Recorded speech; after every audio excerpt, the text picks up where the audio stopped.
Lyon Pôle Bourse, faire grandir les entreprises grâce à la cotation, animer le club des sociétés cotées et développer un écosystème boursier dynamique.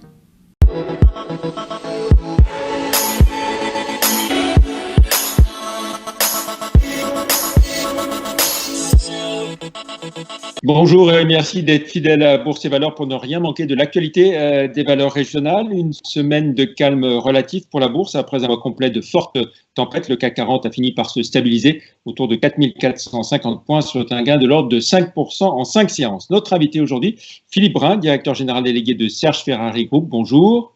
Bonjour Jean-Pierre Vacher. Alors, Serge Ferrari Group, une entreprise spécialisée dans les matériaux composites innovants, les toiles textiles souples notamment, c'est bien ça? Tout à fait, oui.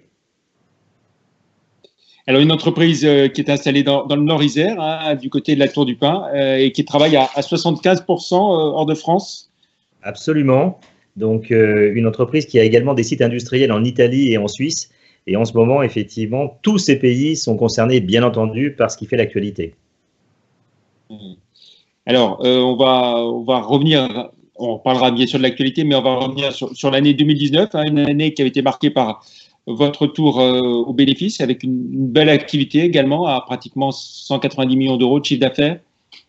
Oui, tout à fait. 2019, c'était pour nous une année où nous devions revenir à des critères de rentabilité plus efficaces et plus performants, avec une focalisation finalement sur un certain nombre de segments de marché prioritaires et une allocation de ressources sur ces segments de marché qui sont la protection solaire, l'architecture tendue avec une magnifique réalisation qu'on aurait aimé voir à la fin du mois de juin, puisque nous avons équipé le stade qui couvre le central de Roland-Garros, le cours Philippe Chatrier. Mais vous savez que le tournoi lui-même a décalé ses dates au 20 septembre, donc j'espère qu'on pourra en profiter à ce moment-là. Les deux autres segments prioritaires sont les segments du mobilier et de la marine et également des structures modulaires.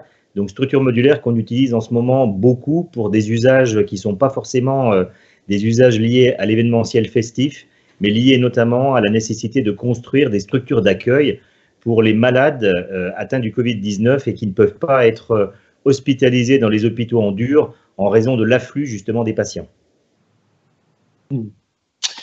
Donc, vous êtes, j'ai envie de dire, complètement mobilisé justement par rapport à cette branche d'activité pour l'entreprise?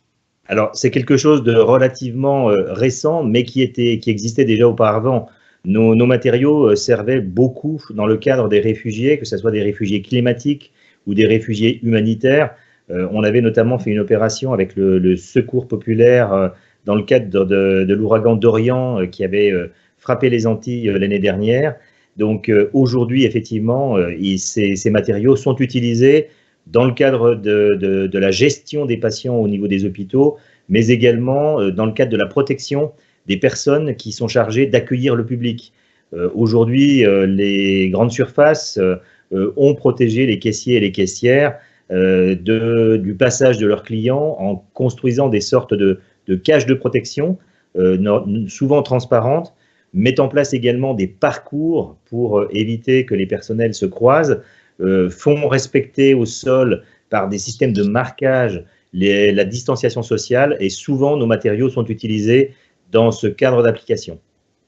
Alors, donc, on reste dans l'actualité bien sûr. Comment est-ce que vous faites face justement à cette crise liée au Covid-19? Quelles conséquences pour vous en termes d'organisation? Vous l'avez évoqué, vous avez un site en Italie. Quel impact en termes d'approvisionnement par rapport à vos marchés, votre distribution? Comment tout ça se passe? Alors, on doit s'adapter, bien entendu, dans les pays dans lesquels on est situé, aux instructions ou aux orientations qui sont données par les différents gouvernements, instructions qui sont parfois extrêmement différentes et extrêmement contradictoires d'un pays à l'autre, pourtant des pays qui peuvent être voisins. Donc, nous avons donc des sites industriels en Italie qui sont aujourd'hui, un site industriel qui est aujourd'hui à l'arrêt depuis 3 semaines, avec également une logistique qui est à l'arrêt puisque le pays n'est pas en mesure aujourd'hui de permettre la livraison des marchandises aux clients. Donc, cette unité compte pour une faible part de notre chiffre d'affaires, un peu moins de 10%, mais aujourd'hui, elle est effectivement totalement à l'arrêt et elle devrait reprendre peut-être d'ici une quinzaine de jours si les mesures de déconfinement en Italie sont à l'ordre du jour. En Suisse, en revanche, les activités se sont poursuivies, j'allais dire presque normalement.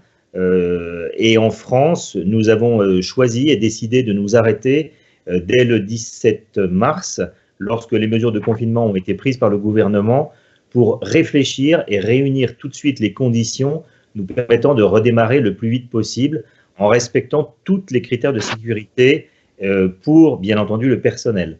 Donc, nous nous sommes arrêtés le 17 mars de produire. Nous avons en revanche continué à livrer les clients pour les commandes qui étaient en cours, les commandes urgentes.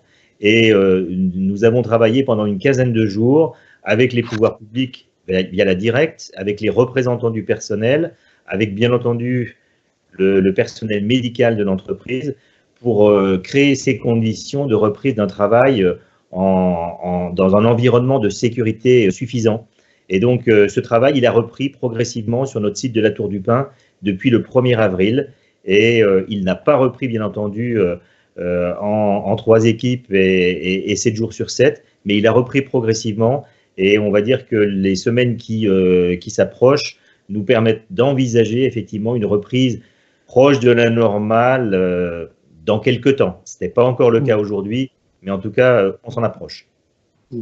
Est-ce que vous faites appel aux dispositifs mis en place par le gouvernement, que ce soit pour une partie de chômage partiel, pour des reports d'échéance ou pour des prêts garantis par l'État?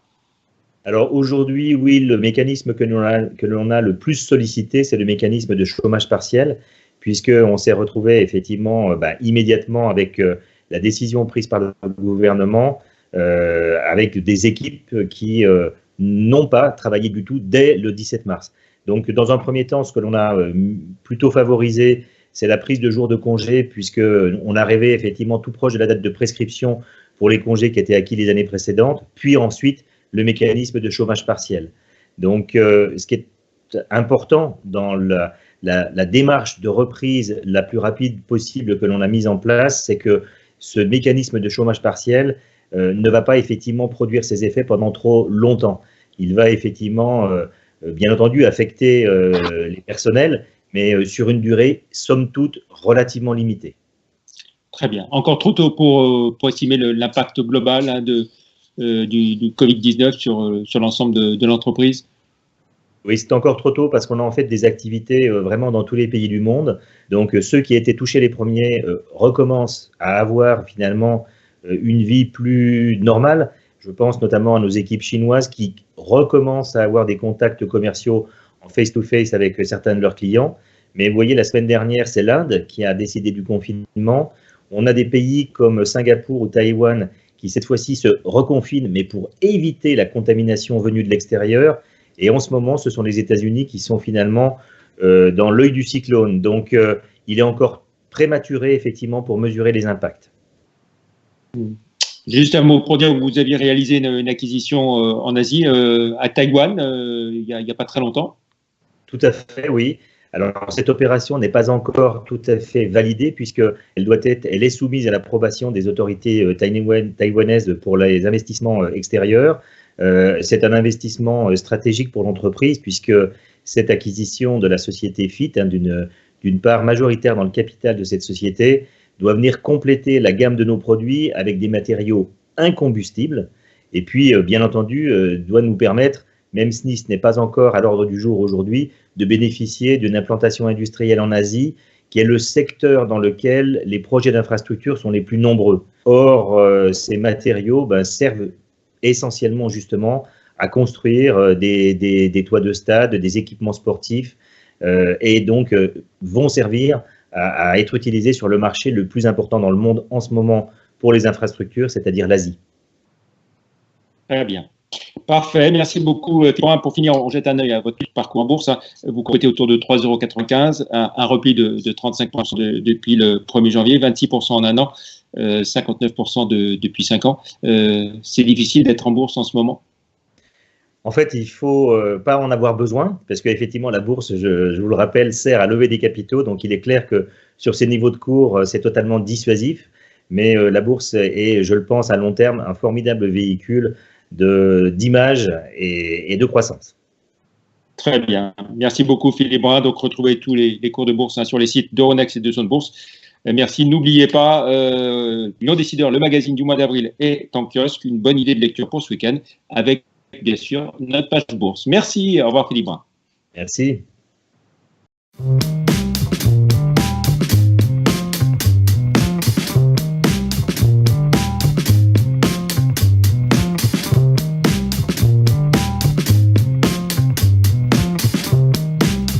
Retrouvez les enregistrements et informations de marché sur les sites de Zone Bourse et d'Euronext.